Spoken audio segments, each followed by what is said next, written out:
I shouldn't be sharing this, but I need it out of my head, and this is the only place I can say it.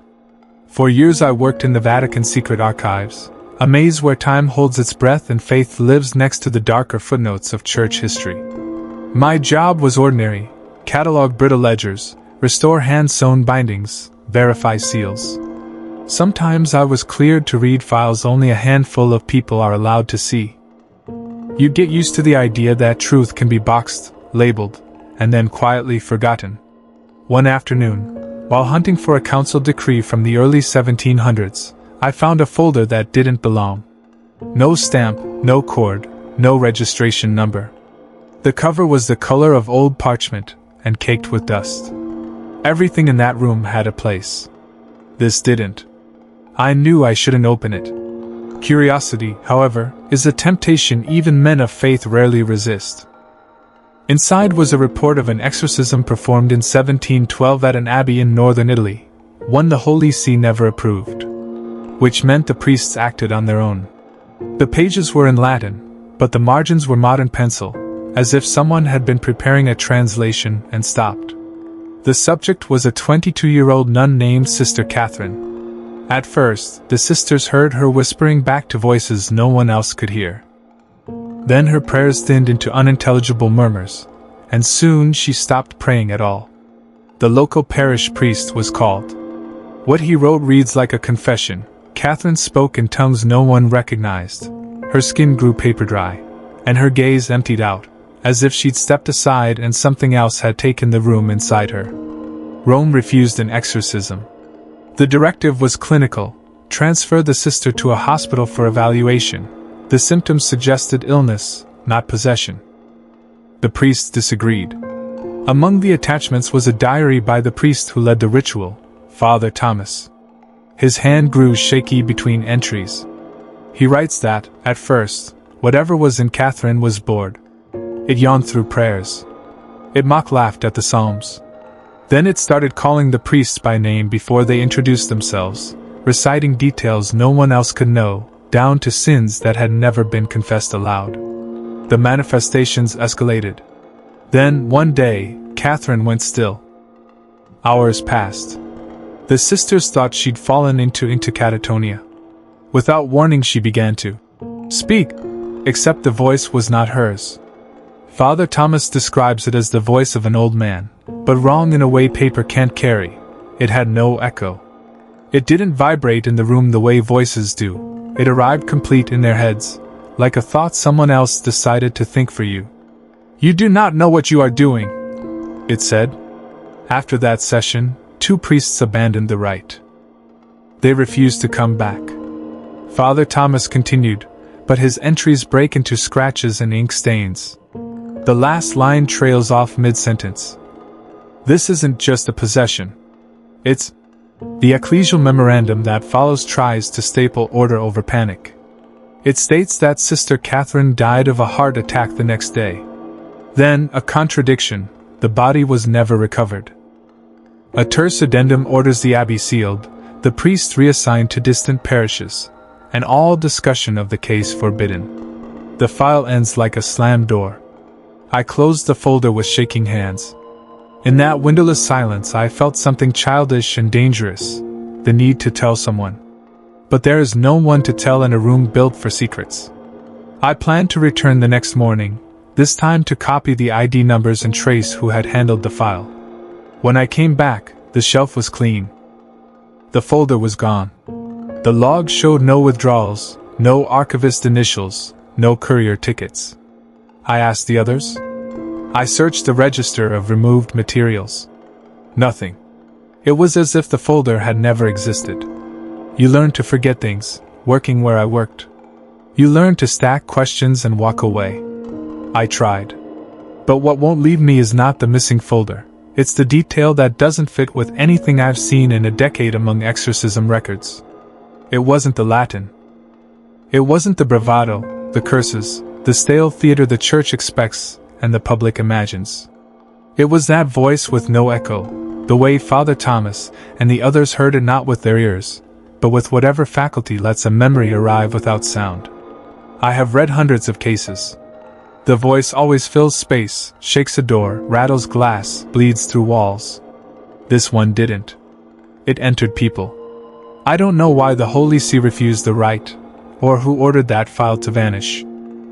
I don't know why the body was not retrieved, why an abbey closed overnight, why good men were scattered like ashes to parishes they'd never requested. I only know that in those pages no one would call what they faced by its proper name, if it has one. Sister Catherine was never declared healed or damned. She was simply removed, from her cell, from her community, from the ledger. And yet the report never once described the usual signs of a clean possession. It described something else. A thing that didn't push outward, but moved inward and then moved on. Maybe that's why the folder had no stamp. Stamps mean accountability. Stamps mean a chain of custody. What I found had none. It existed, and then it didn't, like a thought you are sure you had and then can't prove you ever did. Some nights, when the archives are quiet in my memory, I think of that line on the page, the sentence Father Thomas began and couldn't finish. I tried to supply the word he couldn't bring himself to write. Not devil. Not lie. Not even heresy. Something worse because it refuses to be named. This is the only record left, a memory you're borrowing for a few minutes. I wasn't sent to prove a miracle. I was sent to keep one from getting out of hand. By then I was already the American in Rome, the guy from Ohio who spoke decent Italian and filed clean reports for the congregation that vets alleged miracles. My job was simple in theory: separate faith from fever. If a claim survived doctors and paperwork, it moved forward. If not, it died in committee, and no one outside ever heard the name. The convent was older than our country. A stone hive perched on a hill north of Florence, its walls the color of ash after rain. The Mother Superior, Sister Margaret, met me at the gate.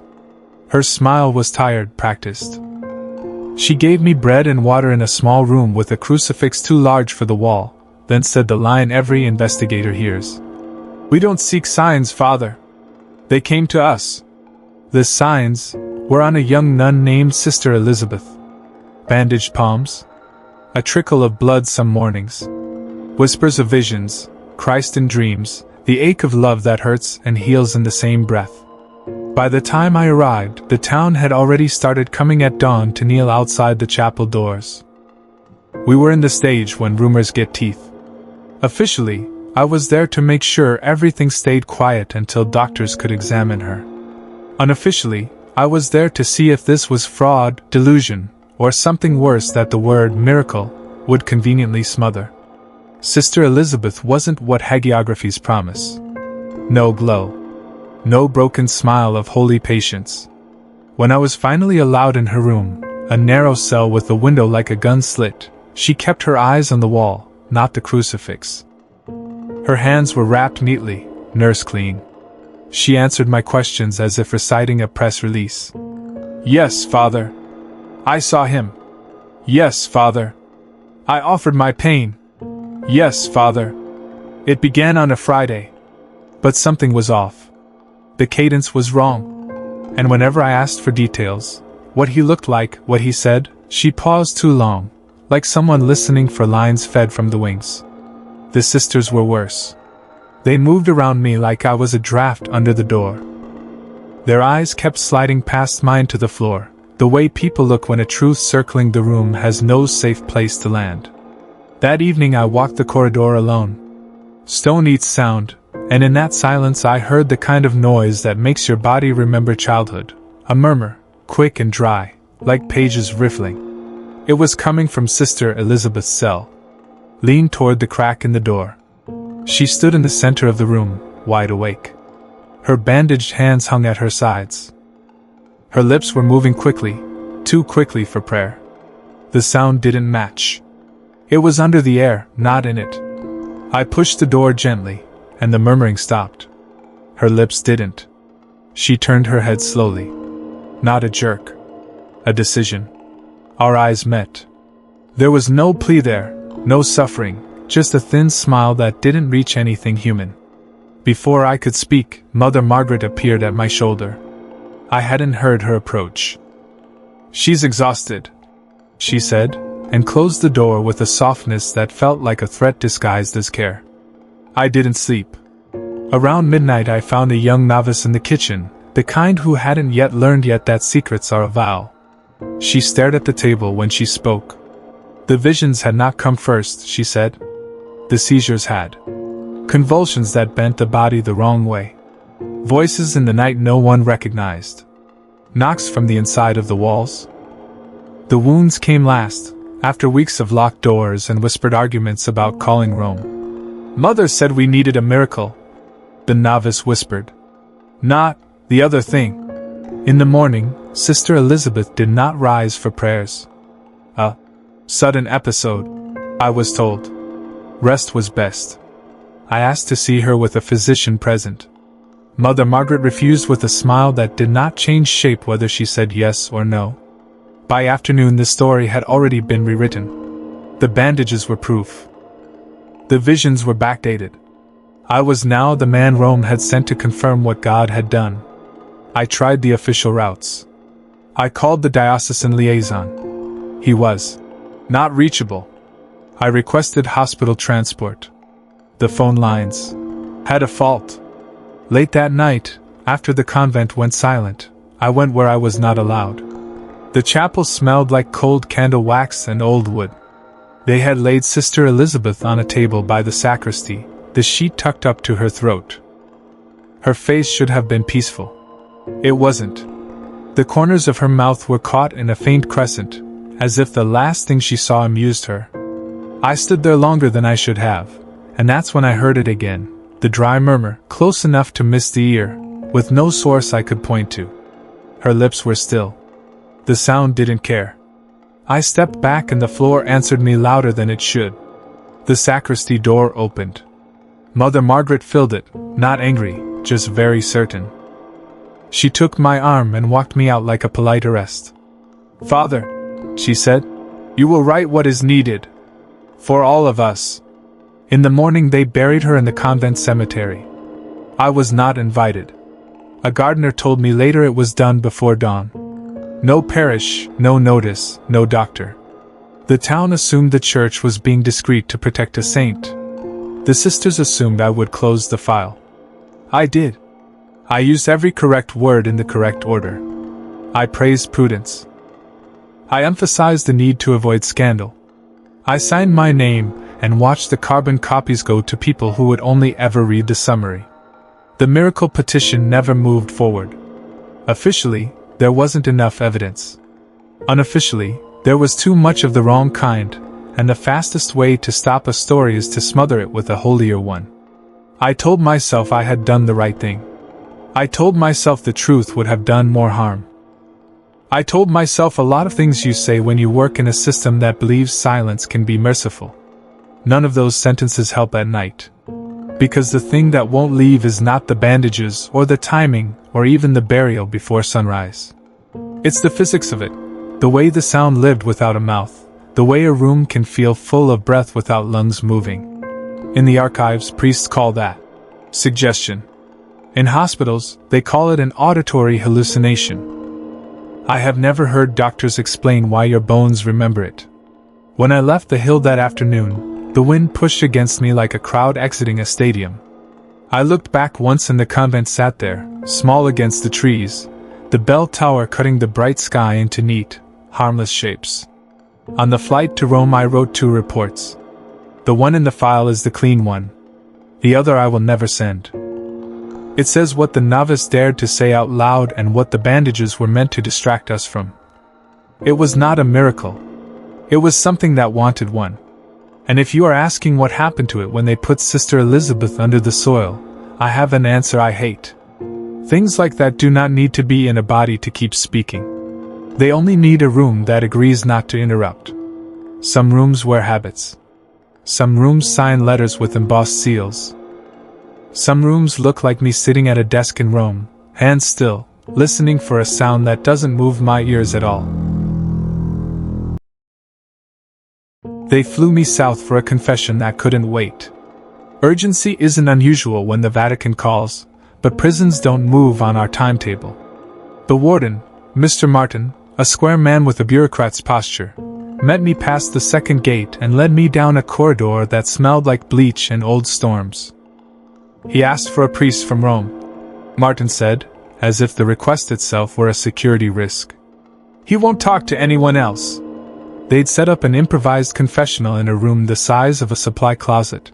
2 chairs, a metal grate between them, a single fluorescent that made everything the wrong color. The inmate came in cuffed, tall and underfed, with wrists too thin for the hardware.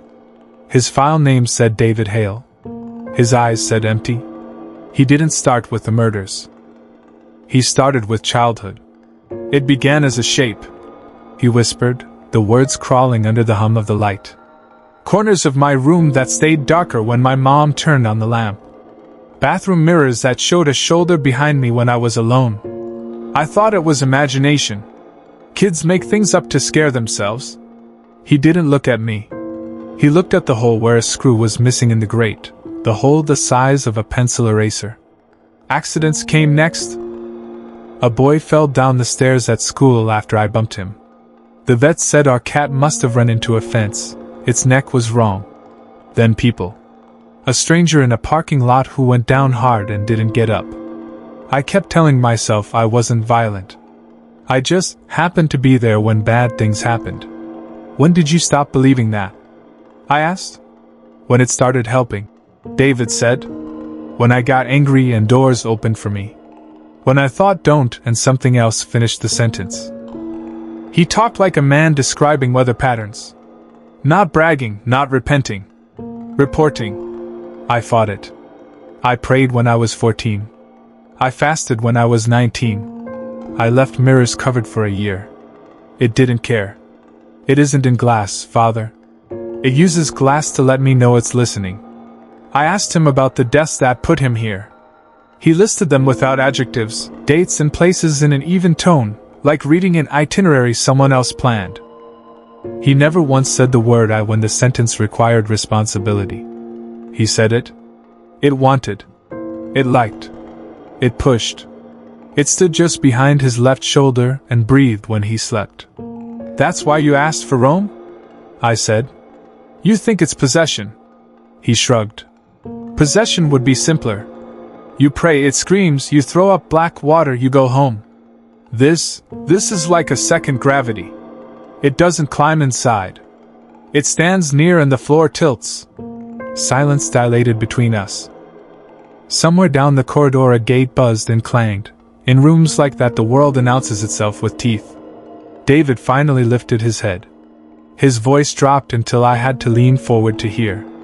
It's not satisfied, he said. That's the only reason I asked for you. The only reason? It looks for attention. You're paying attention. I should have shut it down, right then, moved to the formula, guided him into an act of contrition, done the sacrament clean. Instead I did what people like me do when we confuse our job with control. I kept listening. When he finished, I gave absolution because the church gives grace even when the facts don't resolve. I raised my hand, made the sign, said the words that have steadied men in worse rooms than this one. He watched me with the calm of someone handing off a package at a counter. As the guards walked him out, he glanced back through the grate. Not defiant. Curious. You'll hear it, he said. Not with your ears. I shook it off in the hallway. Professionals shake things off. Fatigue, dread, the feeling of having been pulled a fraction to the left by something you can't see. Outside, the floodlights carved hard shadows on the yard. When I stepped toward the exit gate, my shadow took a heartbeat longer than my body to follow. It was nothing. Adrenaline. Bad light. I took another step and watched again. My body moved. The shade of my body stayed fixed for an instant, like someone had pinned it down, then it snapped to catch up. I didn't run. Running in a prison triggers the wrong instincts in the wrong people. I walked, very calmly, and signed the log, and thanked Warden Martin for his time.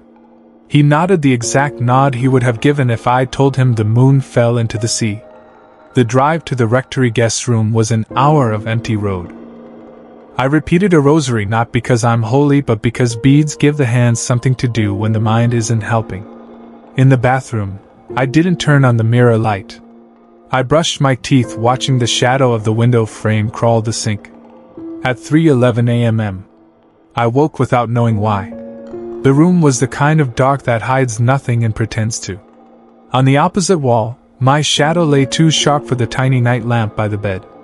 I lifted my hand. The dark hand lifted late. There are rational names for this: residual adrenaline, hypnopompic hallucination, stress.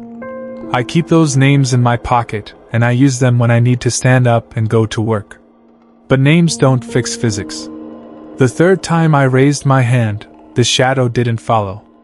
It stayed put, palm down, as if some other arm were resting where mine used to be. Then it matched me, slowly, like a teacher demonstrating the motion to a child. I turned the lamp off and waited for the small mercy of morning. Back in Rome, I filed the report I was supposed to file. Pastoral visit complete, confession administered, no sacramental irregularities, psychological evaluation recommended. I didn't add an addendum about late shadows. I didn't call the congregation for the doctrine of the faith to say a man had possibly handed me something across a grate. For a week I kept to routine: morning mass, afternoon meetings, evenings in a room with too many file boxes. I avoided mirrors without pretending I was avoiding them. I walked narrow hallways so my shadow had no space to perform. The first sound came in the archive reading room. Paper, yes, but wrong. A whisper you feel against the inside of your skull, as if the bones of your ear conducted it. It wasn't a word. Words bounce. This stayed. I looked up and every other archivist kept working, because nothing had happened. I started measuring time by incidents I couldn't log. A candle in the chapel bent its flame toward the floor when the windows were shut. A line of dust on the baseboard showed 4 finger marks where no hand could have reached. In the elevator, the panel lights brightened a fraction before I pressed the button, the way an obedient dog anticipates a command. I called Warden Martin to ask about David Hale. He said the inmate had gotten quiet. Better, he called it, with the relief of a man who equates silence with improvement. He doesn't talk to the walls anymore. What does he do? I asked. Mostly he sits, Martin said. Like he's waiting. I have not gone back. People assume that's cowardice. Maybe it is. Maybe it's prudence. The old Roman kind that puts danger in a different room and calls it solved. I pray for David by name because refusing to say a name is one way to let a thing own it. When I walk across the courtyard at dusk, my shadow and I are mostly on speaking terms. It keeps pace unless I force it to race. I do not force it to race.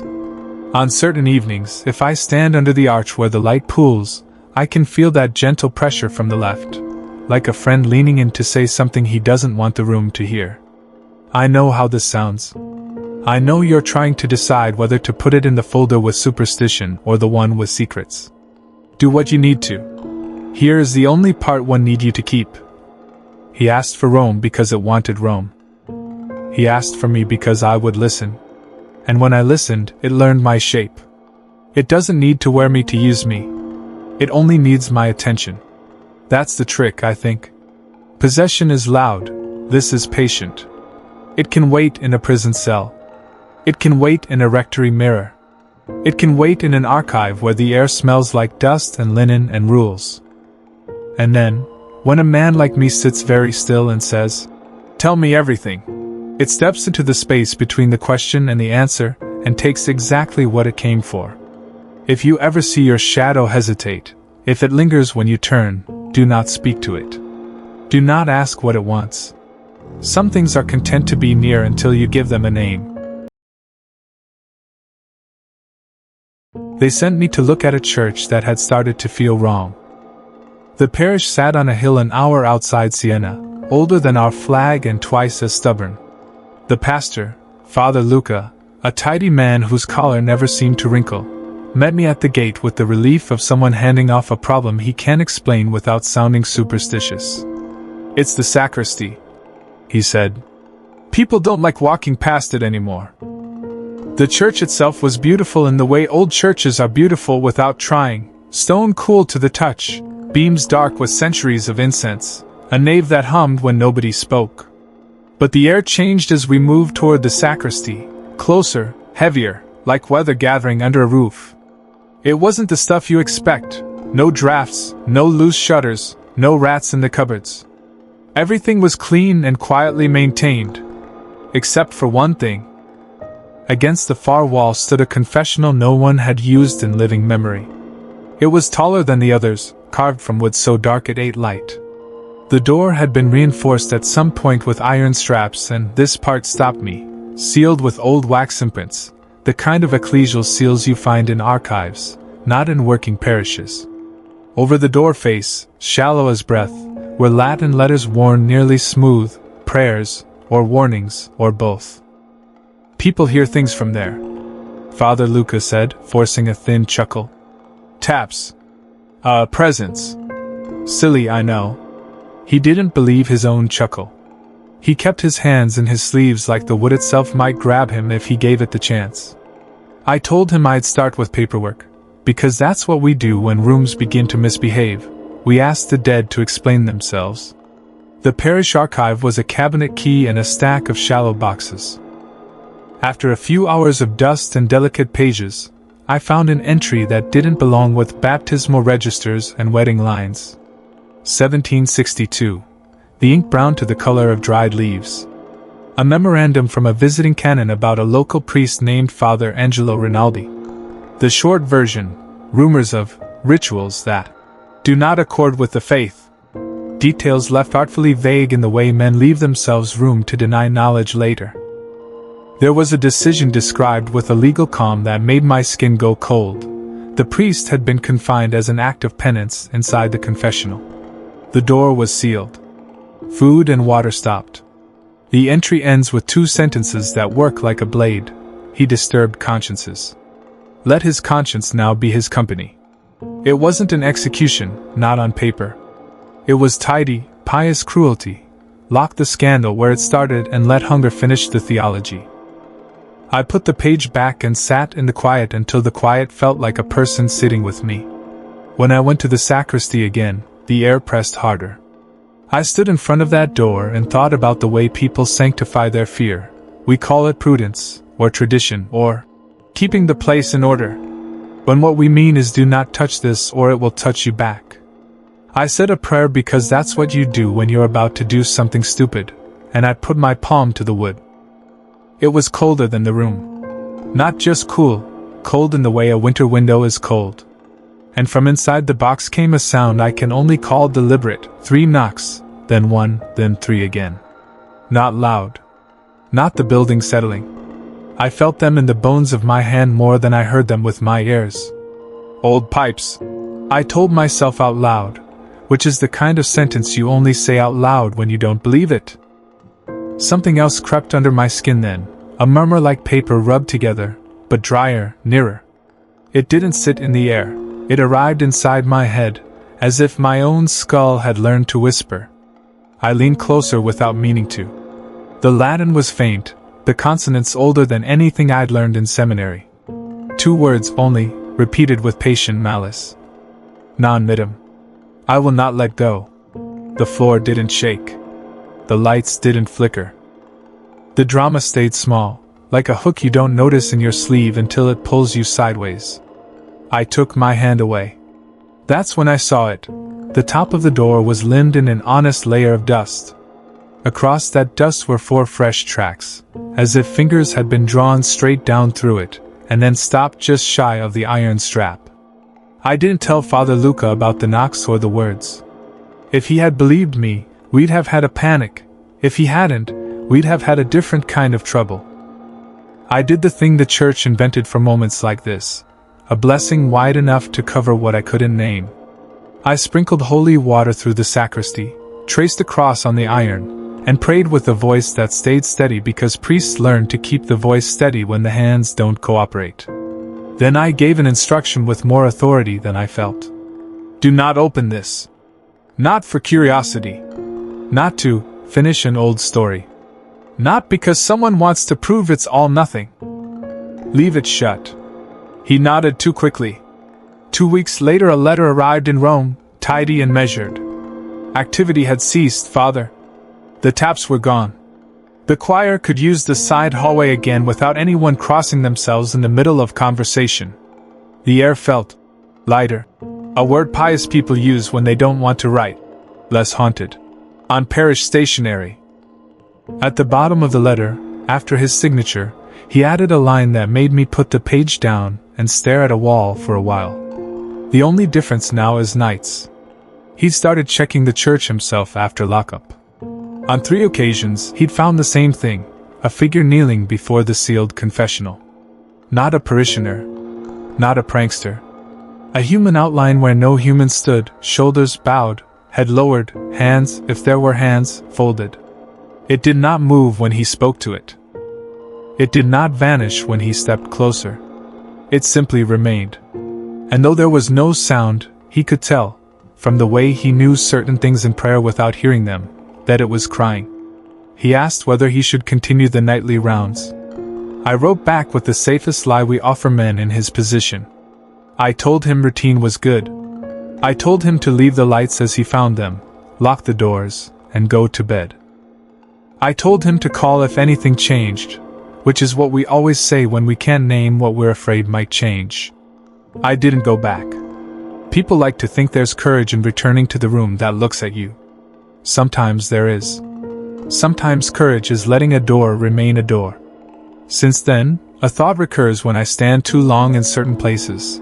To seal a thing is not to solve it. Sometimes all you do is teach it a posture. You teach a voice to speak without air. You teach grief to kneel without knees. You teach a hunger to wait. The archives have a term for cases like this, the ones with thin paper and thick silence. They call them pacified.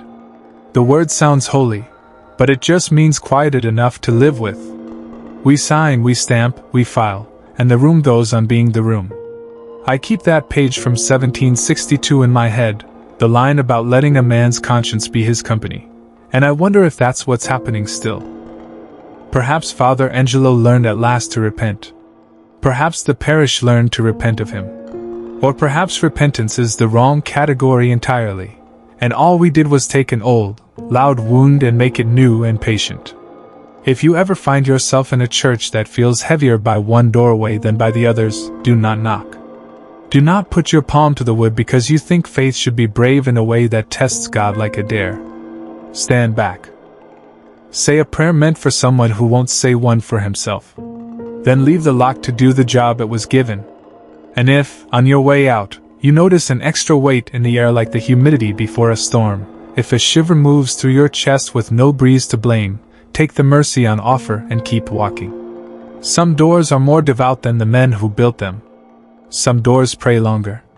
Some doors, once they learn to keep a thing, never let go.